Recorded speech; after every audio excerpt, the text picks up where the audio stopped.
we start, no, I didn't get punched in the nose. They had to take a couple things off my nose yesterday, so I'm bandaged up for a few days. How's everybody doing? Good. Okay, good first day.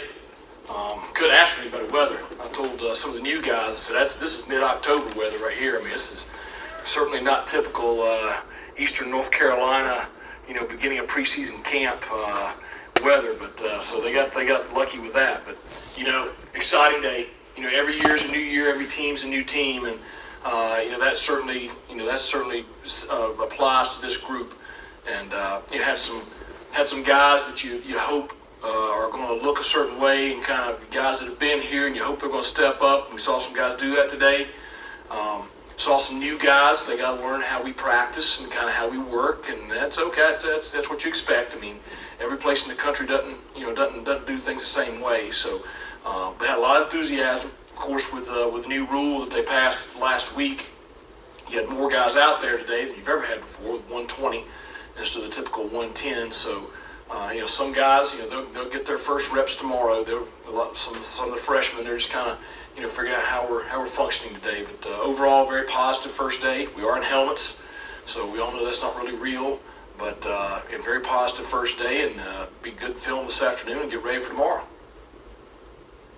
Coach, so many DBs and receivers, so when they are doing kind of the skill work, how fun is that competition early on? Well, there's going to be a lot of competition. That's the one thing you see is, it's not like there's, 3 receivers and then a huge drop-off.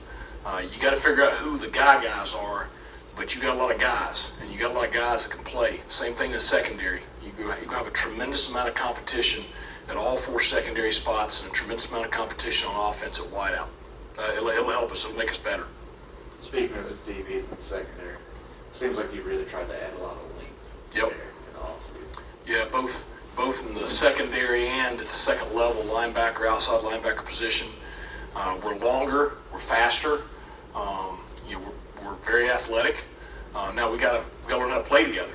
You gotta get everybody on the same page, get everybody gelling, playing as one unit. We certainly have added some new dimensions on that side. This is your first year with all of your players that you Right. brought in. You just kind of assess that and what you like and what you kind of try to build with this roster through these Right. 5 years. Well, I think as you look at the roster as a whole, it's the depth is very solid. The roster is very solid. You don't have the 1 or 2 marquee guys that have had huge seasons the year before coming back. Those guys, they're playing professionally right now, and that's what we want for our guys. But as a whole, the roster is very healthy. You have a lot of guys that are competing for playing time. We're big, we're strong, we're athletic.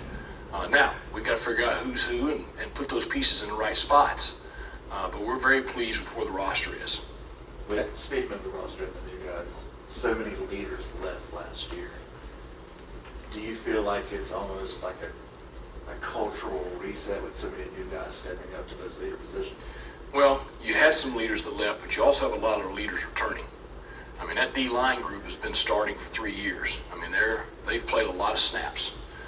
You got a tight end that's started for 3 years. He's played a lot of snaps.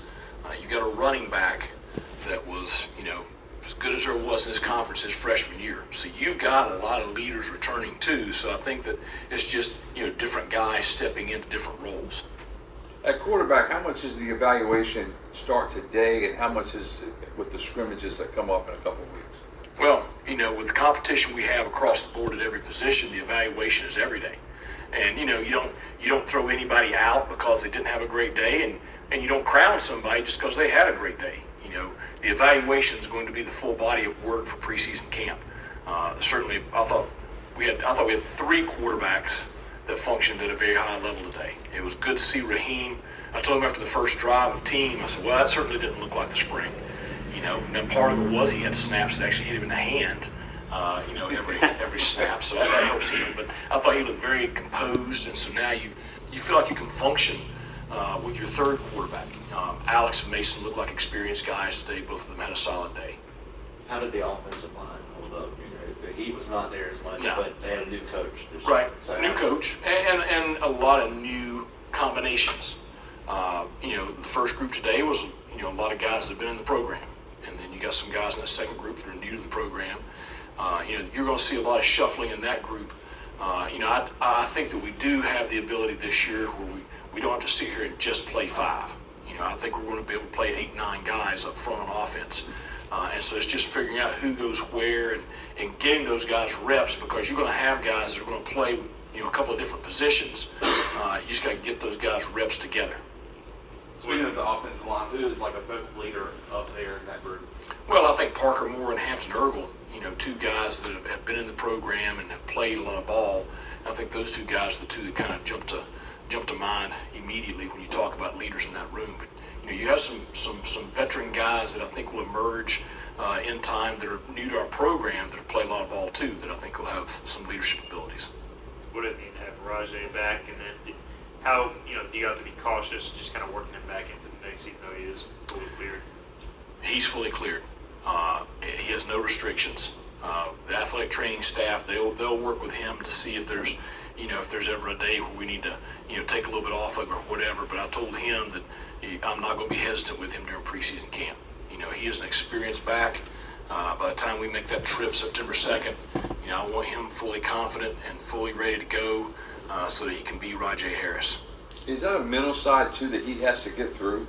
I think that's what he and I have talked about. Right. We've talked probably more about that. I think from the neck down, he's full go. I think it's just, it's been 8 months, and the first day of contact, I told him, I said, you're going to need to run somebody over and pop up, and you're going to need to juke somebody, you're going to get tackled, and then pop up and go play the next play. But that's, anybody that's had that injury, they've got to go through that. But he will. He'll handle it just fine. He looked very, very good today.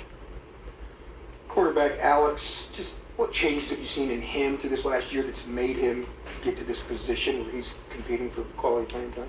Well, I think his commitment is the biggest change, and not that he was never an underachieving effort guy, but his commitment changed last year, and his commitment in the weight room, his commitment to taking care of his body. I think he's become a lot more confident, a lot more assertive, and so he has really improved dramatically. Probably from last spring a year ago to right now, and that's the reason he's made himself a guy that's in the competition. I said that back in the spring. Mason looked as good today as he's looked since he's been here. He looked like a veteran guy that's ready to play. It's just Alex has improved also. Coach, you talked about depth at offensive line. Do you see that at other positions where you're going to be able to pop guys in and maybe have that just like full gas? Well, I think that's what I'm talking about with the full roster. I think we see that across the board.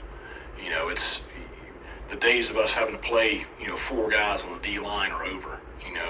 I think we're going to play multiple guys in the secondary, multiple guys at linebacker. We're going to play multiple running backs. The receiver core, like I said, I may not know who the guy is yet, okay, but I know we got several guys. And I thought we had several of those guys stand out today. So I think we've got a lot of competition, and we're going to be able to play a lot of guys. I think that's good for everybody. It sounds like you're really confident in the eye test. We looked the part. It's a good-looking roster. It's a good-looking roster. I think anybody that was out there at the beginning of practice saw that. Do you like, from the outside looking in, the no preseason all conference, the no names that are out there? Do you like that approach? Is it different for you? How do you kind of embrace that or use that to your advantage? I think it just gives you a little bit of a chip on the shoulder deal. So I told the team last night, I said, we got a bunch of dudes in this room. Just that the people outside of this building don't know they're dudes yet. It's our job to make sure that they come through. With the first day of practice wrapping up, what's your schedule like for the rest of the week as they transition into football? Well, they get a little bit of time. We're going to eat lunch, and they get a little bit of time this afternoon, and we'll come back in this afternoon for meetings, and then dinner, and we'll walk through tonight. I know it's not really hot, but we try to do our walkthroughs at night to stay out of the heat. But we're in helmets today and tomorrow. We'll be in shells Friday and Saturday, and then shells on Monday, and then we'll be full pads, early middle of next week. So it'll start getting a little more competitive Friday when you put shoulder pads on. With this bunch, sometimes ain't a whole lot of difference. They ain't gonna tackle each other, but they're gonna hit each other. So, and the more you get towards that full padded practice, and the more competitive situations you put them in, the more it ramps up. And that's the one thing I don't worry about this group is they're going to compete and they're going to push each other. So, and that's a good thing. That'll help us. All right. Thanks a lot. Yeah, yeah, yeah, yeah.